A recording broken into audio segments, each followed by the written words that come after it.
You've tuned in to the Top 10 Garden Show with garden expert Ken Lain. Join the conversation daily as he answers timely garden questions. Email Ken a question directly from your phone to his desktop through the web at watersgardencenter.com. That's Waters with 2 T's, gardencenter.com. Or visit face-to-face throughout the week where he can be found at Waters Garden Center in Prescott. Now welcome your host, Ken Lain. So I was out doing some work in the gardens. And it was dusk. So it was just, I don't know, 2 or 3 days ago. And I'm going, wow, I'm by my aspen trees. And so I'm up against the house, underneath the gardens underneath. I'm going, duck on it. Something bit me on the back of my neck. What was that? I thought it was a spider or something on the leaves. Could feel the leaves. And then I felt this bite, pinch. Go, no, doggone it. And you start slapping at your neck. And then, I go, got him. Okay, we're all set. Keep working. Keep going. Don't worry about spiders. And then it bit me again. I'm going, what the heck is going on? What is this? I don't see any webbing. I don't see anything. What is this? And it ended up being no-see-ums were biting my skin, and they were ferocious. I was bumping up. They were on my aspen trees.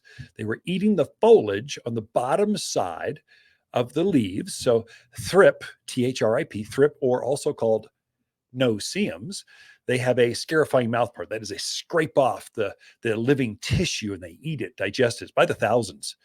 The reason they call them no-see-ums is because you can't see them. The only way I could see them, and you could do this test yourself. You got a phone, especially a smartphone with a screen on it. Just take, or a white sheet of paper, take your screen with the power off, just black, tap some foliage on there, and if the dust is moving around, those are thrip, and they're eating that plant. Another indication I've seen probably a dozen different examples of thrip damage in flowers. So if you've noticed that your lilacs bloomed so much better last year than this year, it's because the thrip got inside the flowers and they ate the flower from the inside out. Roses this week. So the roses are heavily budded. They're about to pop open. They're about to be spectacular. It's about Mother's Day. They're right on time. But that first bud, sometimes the thrip can get inside that flower and they eat the flower from the inside out. The indication is it's forming a bud. It's been forming for 2 months.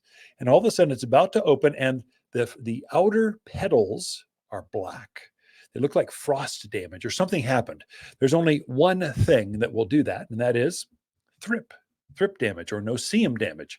They get inside and scrape it. In fact, if you open up the flower bud and tap it on your screen, you'll see the dust jumping around or walking around on your screen.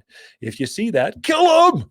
They deserve to be, don't just hose them off, kill them off. So I went out and sprayed sayonara. So there's a spray, a bug killer at the garden center. It's got a hose and spray. You just put your hose on the end of this, turn it on, and whoosh, spray the tree, spray the shrub, goes to the top of a tree, and magically they're gone, and they'll stop biting you.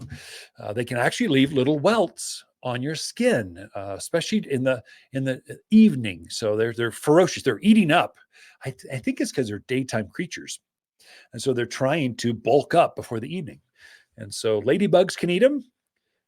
Praying mantis some, but really this is a thrip and aphids. These are a springtime phenomena. As soon as we get to 90 degrees, they're gone. They do not like the heat. They only like the cool. So you only see these thrip in the spring.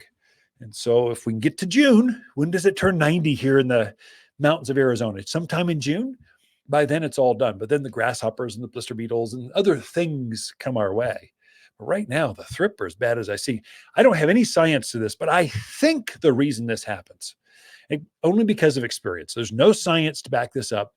I think thrip gets into the cotton fields, into the farmland down the desert.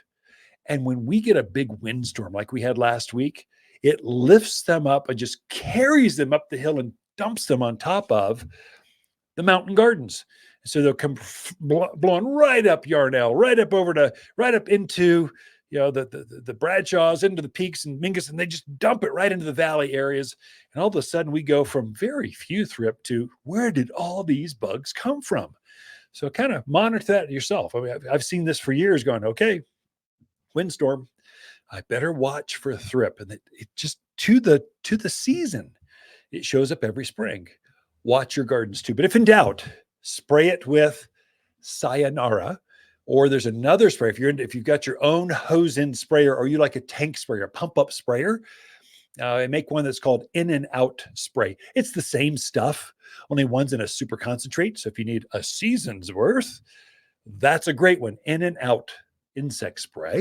We've got at the garden center, or just come in and go, Ken said I've got thrip. I checked my phone.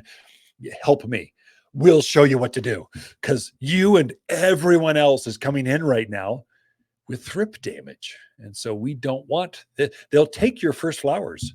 That's another reason I use rose food with systemic on my roses early in spring, because the food will get my buds out, but then the systemic keeps the thrip out or the aphids off. And so it's a game changer. Otherwise, you're guaranteed a damaged flower buds, those first buds. But as soon as it turns 90 degrees, they're gone. Just like that bug disappears. And then it'll be caterpillar, something else will be out there. Okay, that's enough about bugs that can bite you and how to deal with them, but don't let them do that. Control them. Spray them with sayonara and watch them say goodbye. Be right back after this. Water's garden companion plants in May are purple robe locust, viney akevia, Prescott sunshine geraniums, and easy elegant roses. Just plant these roses in a sunny spot and enjoy. We've married the beauty of long stem roses with the easy care of shrub roses for landscape color like no other plant in the backyard. Choose fragrant reds, radiant pinks, corals, vivacious yellows, and stately whites. Extremely fragrant and only found locally at Waters Garden Center in Prescott.